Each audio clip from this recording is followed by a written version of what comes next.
Hey guys, this is Juan for JuanSource.com, and this is going to be a video article on DE Train, and this is going to be about the inner bomb site, and I'm going to be talking a lot about setups on the inside bomb site, mainly from a T-side perspective, how we can identify those setups that they're playing, and what's the best way to counter them. Because really, I think a lot of teams play pretty predictably on this inner bomb site, and it's actually pretty easy to take if you know how they're playing it.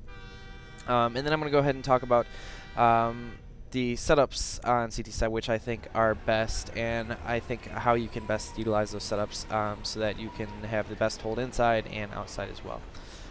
So I'm going to go ahead and start talking about these CT side setups and how we can best counter them, and start thinking about what's the most common setups we see.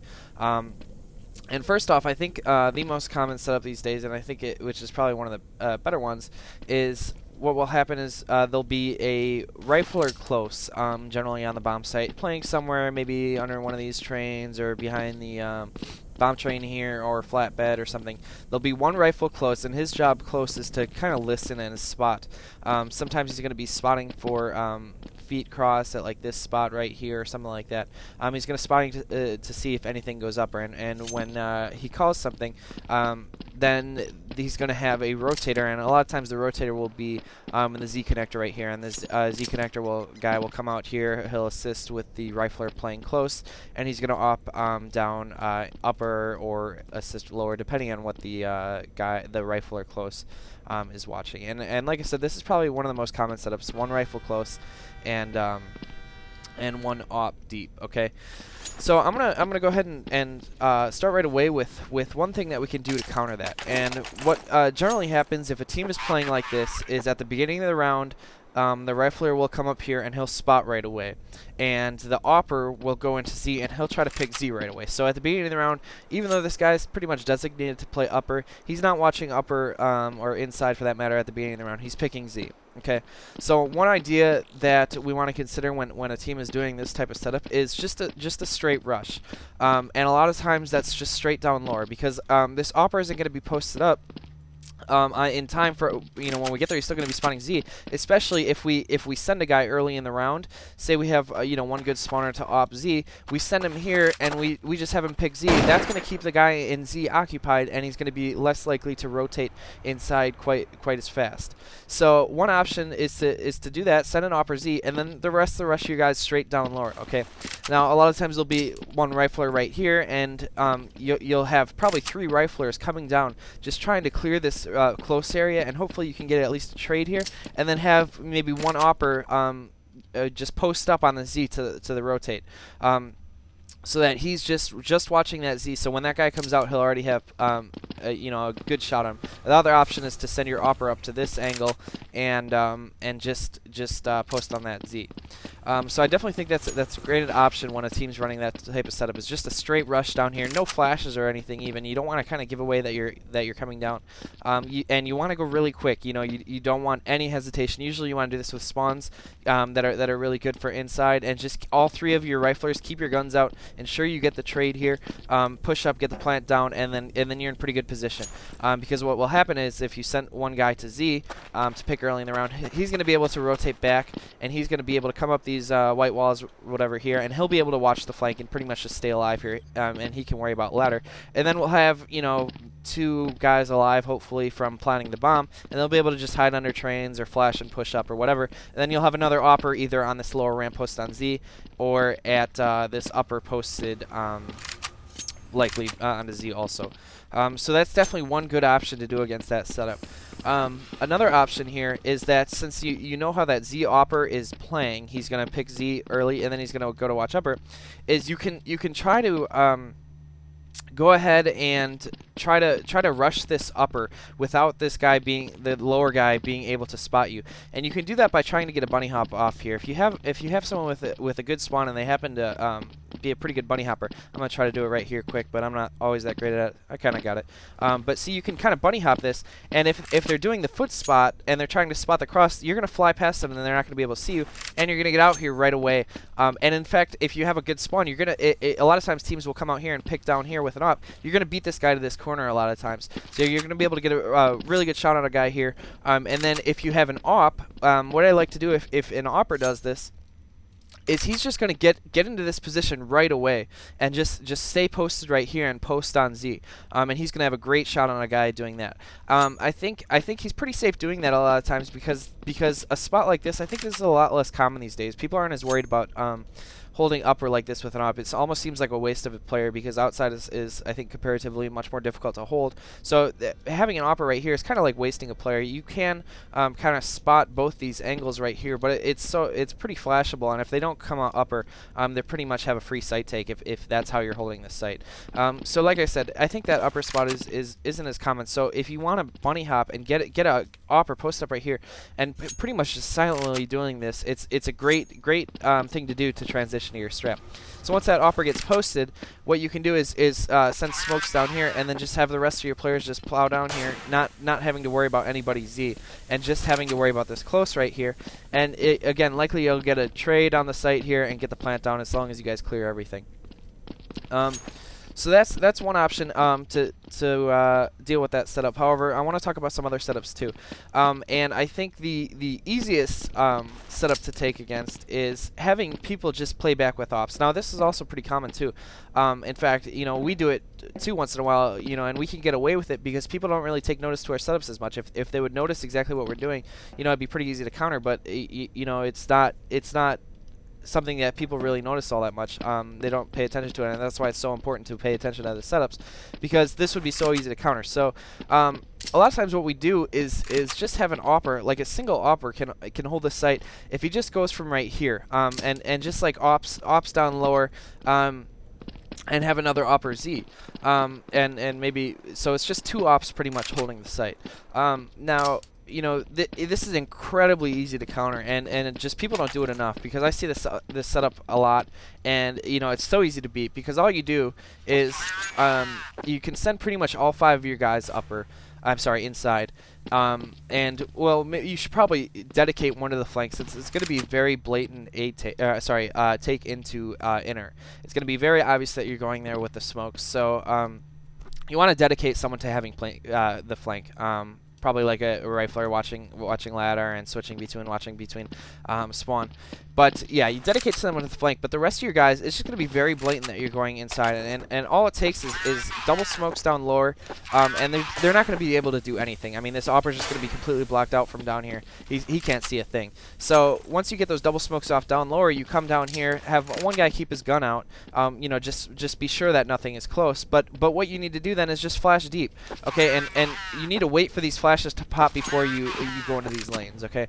Now, some teams, what they do is they double smoke down here, and then they take into these lanes right away, but they just get picked off because they don't wait for their flashes to pop. They just go smoke, and then they come down, and they get picked by an opper, opping this lane. Since he can't op lower, obviously he's just going to shift over a lane, and he's going to get guys coming down here.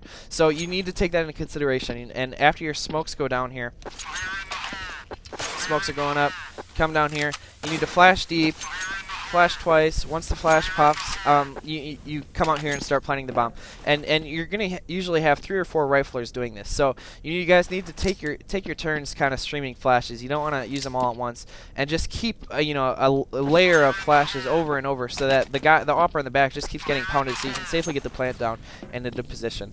Like I said, a lot of times what you want to do with your opper here is just post him up on this ramp, so that he can, once those smokes fade, a lot of times people rotate through Z, and you can just get free picks with an op. This is such a hard spot to counter when you're rotating through spawn or through Z. I mean, this is just free picks for any opper, and that's a lot of times where you want to set up your opper if possible, given that your flank is covered. But one thing I want to talk about here quick before I go on to the next setup is post plant. A lot of times when you're doing this, you do the strat, you get the plant down, and you're kind of stuck in this area a little bit. So you know that there's oppers deep, and they were flashed, but you don't really necessarily want to push them at this point because you have the bomb planted. All you want to do is try to waste time.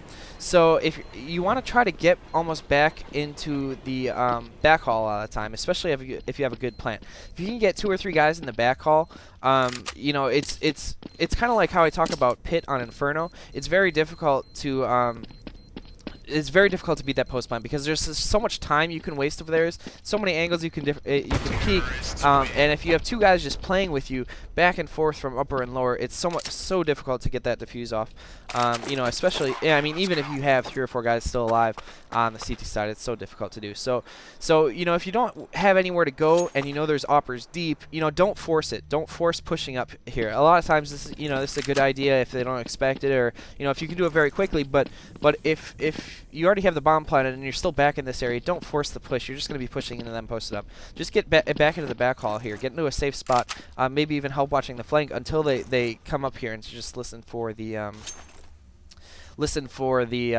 diffuse. So last setup I'm going to talk about is playing like one opper dedicated and one rifler dedicated. And what I mean by this is similar to the first setup that I talked about, having like one rifler close and another opper somewhere deep in the site. Occasionally it would be 2 rifles too.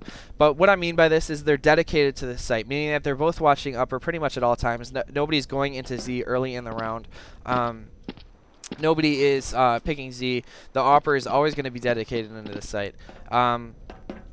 And what you want to be doing here, you know, when a team is doing this setup, is really just try to in most cases you don't want to really hit inside, because when a team's doing like this, say you have like an opper, you know, deep one of these lanes, maybe even on this ramp like I was talking before, how this seems like a waste of a guy. I think it is. And when a team's doing like this setup, you want to take advantage of how that's kind of a waste of guys. Say there's an opper right here and a rifler maybe on the bomb train, or if you know, an opper in, you know, a lane like this and a rifler maybe behind the flatbed, anything like that where there's 2 dedicated players inside. What you want to do is really try to hit outside in that case, because it's much more difficult to take upper than when 2 people are dedicated to it. But you want to keep in mind though that since there's 2 dedicated inside, you want to keep those 2 players dedicated.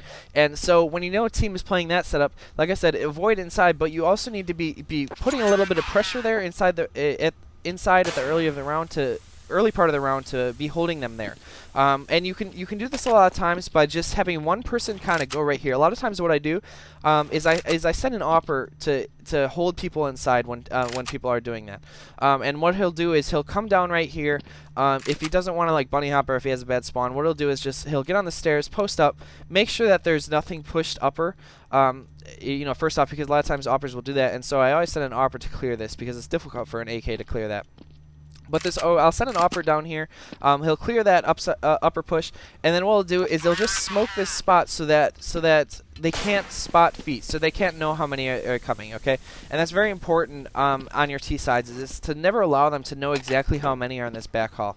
And a lot of teams spot feet, and so what you do to counter that is just a single smoke a lot of times.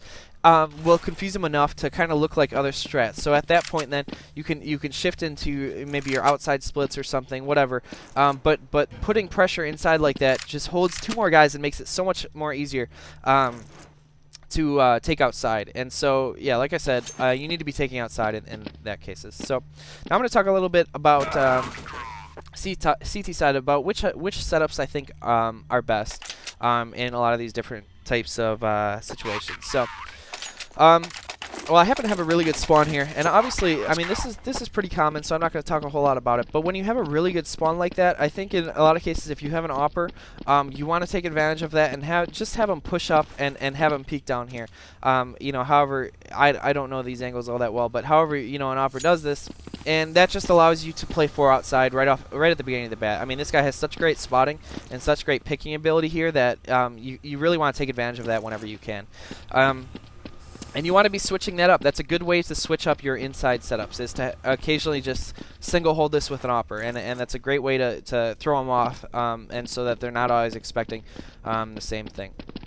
Additionally, you want to be mixing it up with pushes and spotting. Okay, when you're playing inside, like I said, you want to be almost playing it solo as much as you can. so that you can dedicate for outside, and you want to be spotting feet kind of like this. And you know, before this they changed the crouch height. You could actually spot it from right here, I believe, something like this, and they couldn't see you, but you could see their feet. But I mean, this is similar. This is still a pretty good spot. You always want to be trying to get as much spotting information as they let you. Okay, if a team's not careful about not showing their feet when they cross here, if they don't put any pressure here, you can pretty much single hold this until they change their strats. So that's what you want to be doing a lot of the times is single holding this with a rifle. What I would do if I was starting out on a train match is I would start out with a setup where I could single hold inside, similar to the one rifle close 1Z setup. Okay, and if a team starts to counter that by using smokes on this lower, by trying to kill our guy spotting, by rushing down, then at that point I would switch into a setup that's more safe for inside. I would switch into maybe like a double, like a double inside setup, like a rifle and an op setup. Okay. One last thing I'd like to note is when I used to play solo inside by myself, I would usually do it with a rifle, obviously. But what I really like to spot like this, if I wasn't playing the foot spot, I would really like playing behind this tank, because a lot of times what I could do is just listen for lower here, and a lot of times teams won't go down lower without using a smoke. So what you can do is just kind of play right here and just listen for it while watching upper. So you know, you can kind of spot two areas at once just by using your ears and spotting this area. The other thing I liked doing if a team was really inside heavy is I would like to play with an opper here, and what we'd like to do is kind of double up on this area, and sometimes we would like double smoke this upper right here, and I would play flatbed and just kind of really passive angle here with a rifle, and I'd send in an opper to like play these lanes right here. Obviously he'd be opping this lane first, but once that gets smoked out, he'd shift to this lane, and what I would do is just play very passive, and when he would spot that they're down, then I would just kind of random peek this, and it made it very difficult for them to kind of spot where I was, and I would mix that up with different positions, like playing under this train. And so just varying my positions every round, and trying to use spotting whenever I could was very important in holding inner. So, well, that's going to be it. Again, encourage your ideas. What kind of things do you guys do when holding inside? And yeah, we'll see you guys next time.